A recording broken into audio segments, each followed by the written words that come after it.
Miss Cole's First Day, written by Emma Cole.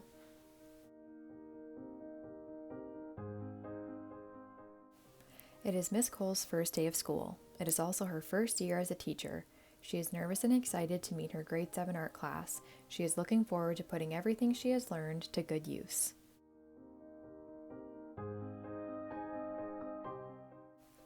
During first period, Miss Cole started off by introducing herself.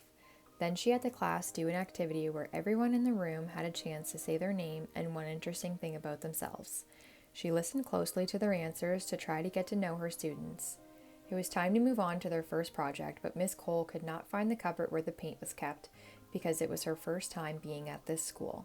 One of her students came forward to help because they had been at the school for a year or so and knew the art room well.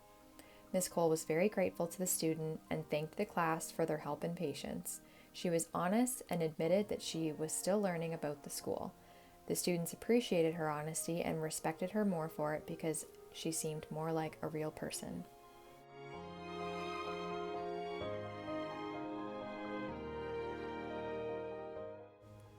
Miss Cole walked around the room while her students were working on their first painting project. There was one student who was having a really difficult time, so Miss Cole sat down with the student and asked them what they were struggling with. She listened to the student's worries and watched the student while they worked. The student couldn't seem to get a clean line while painting. Miss Cole realized they would have an easier time with a different paintbrush. She brought the new brush over to the student and showed them how to use it. She continued to sit with the student and make sure they were okay. Miss Cole gave the student lots of encouragement, and they ended up doing a great job on the project. In Miss Cole's second class of the day, she noticed that one of her students kept taking the paintbrushes off another student's desk. Miss Cole could tell that the student was not happy.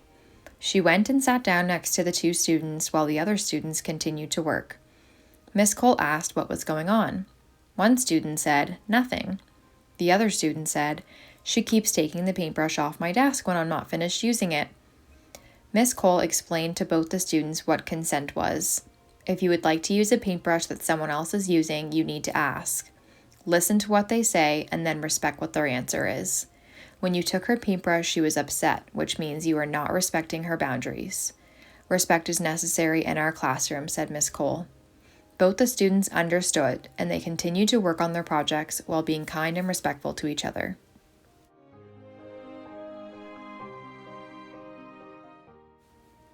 In Miss Cole's third class of the day, a student didn't want to do the project using paintbrushes.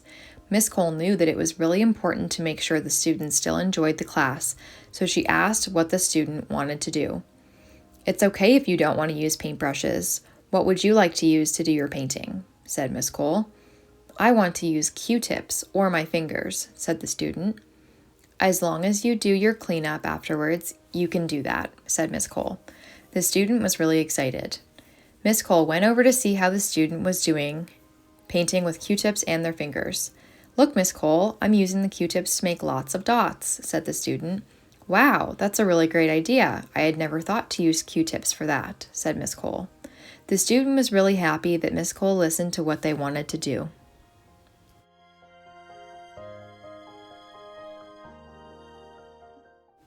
In Miss Cole's fourth class of the day, the students were working on their first project. There was a student who did not understand the assignment. Miss Cole sat with the student and explained again what the project was about, but they still didn't understand how to do it. "I'm sorry, Miss Cole, I just don't understand," said the student. "It's okay. What do you think would be helpful?" said Miss Cole. "I think maybe if you guided me while I do it, and maybe if you could show me some examples of what it should look like, that would help," said the student. Miss Cole already had some examples in her folder from when she was planning for the lesson, so she brought those over to the student's desk and they looked at them together. Miss Cole sat down next to the student and did the painting while the student watched.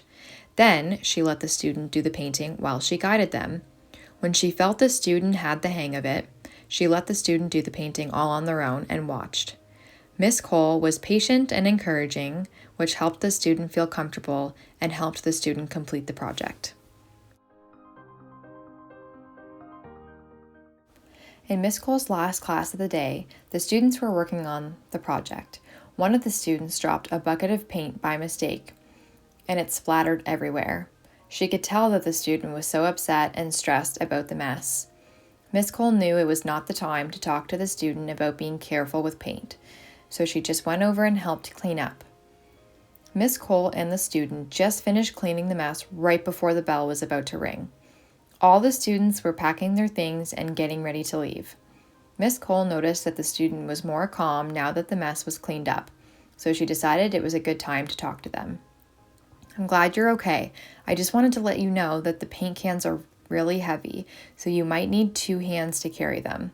That will help you not to spill it next time," said Miss Cole. "Oh, okay. I didn't know that. Thank you," said the student.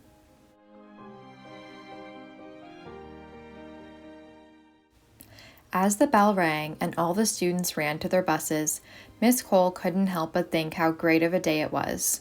She was able to get to know the students a little better, and there was a good balance of respect in the classroom. She was able to teach the students about consent, and she got to learn from them too. Miss Cole was able to help a student that didn't understand the project, and help a student when they made a mistake.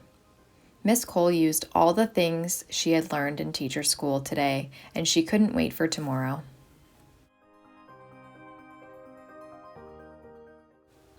This children's book is meant to encompass the knowledge that I have acquired surrounding consent, authority, and what it means to be a good teacher throughout my Foundations of Education course at Mount Saint Vincent University. Through this course, I have learned that you can be an authority figure to your students without abusing this power. Students don't typically learn from someone that scares them or makes them feel intimidated. It's possible for a classroom to have a happy balance where the students respect the teacher and vice versa. It's not necessary for a teacher to assert a great dominance over their students in order to teach successfully. Teaching and learning should be conducted surrounding the idea of reciprocity. Educators can be learning while they're teaching, and they can admit that they don't know everything. Doing this can further humanize a teacher in the eyes of their students, which is important for breaking down the intimidation that sometimes comes with authority. It's crucial to use your authority in ways like listening, encouraging, guiding, and helping, rather than just providing expert advice, asking questions, lecturing, and giving assignments. These techniques create a more positive teacher-student relation and ultimately make the classroom environment a better one to learn in. What I've learned about consent is that it's extremely necessary to start teaching it at a young age and continue teaching it at all ages. Asking, listening, and respecting are the key factors of ensuring consent. Educators must explain these factors, what they mean, and what they might look like. Leading a class through scenarios can help the students gain a better sense of how they can put these key factors into action. These scenarios can help establish what enthusiastic consent looks like and what it looks like when boundaries are not respected. For example, asking, "Can I come over?" Listening to that response closely is essential in determining if they have expressed enthusiastic consent. Respecting their response and boundaries is the final key factor of practicing consent. Consent in learning is significant to think about as well. In a sense, kids have not necessarily consented to learning. It was decided by their guardian that they would attend school and learn. There will be classroom situations where there is resistance from the students because they do not want to learn. This is why it's meaningful to take suggestions and thoughts from students about their learning. Getting their input on how they want to learn can make a really big difference in their overall engagement. Finally, I feel that I've learned a lot about what it means to be a good teacher. A good teacher never expresses anger towards their students, especially in situations where they do not understand what you are teaching them. All teachers will experience frustration, but it's crucial that this frustration is not directed towards the students. This can really damage the relationship a teacher has worked to build with the students and ultimately cause discomfort. The students may feel nervous to participate in class discussions or ask for help. A good teacher will create a classroom environment that is patient, understanding, and encouraging.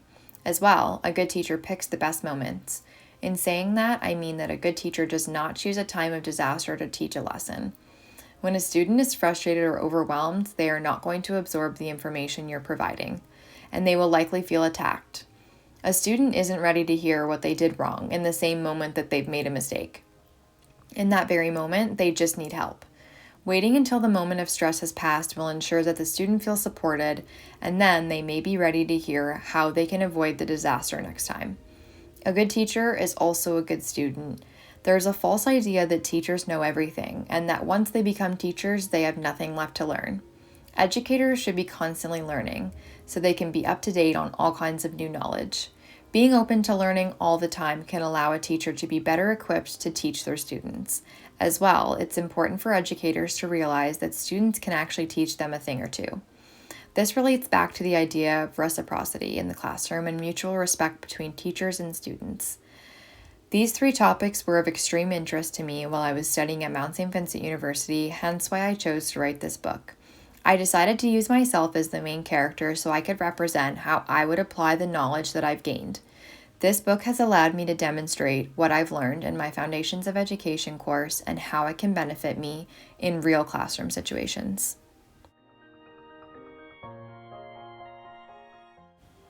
Miss Cole's first day is about a new teacher fresh out of teaching school.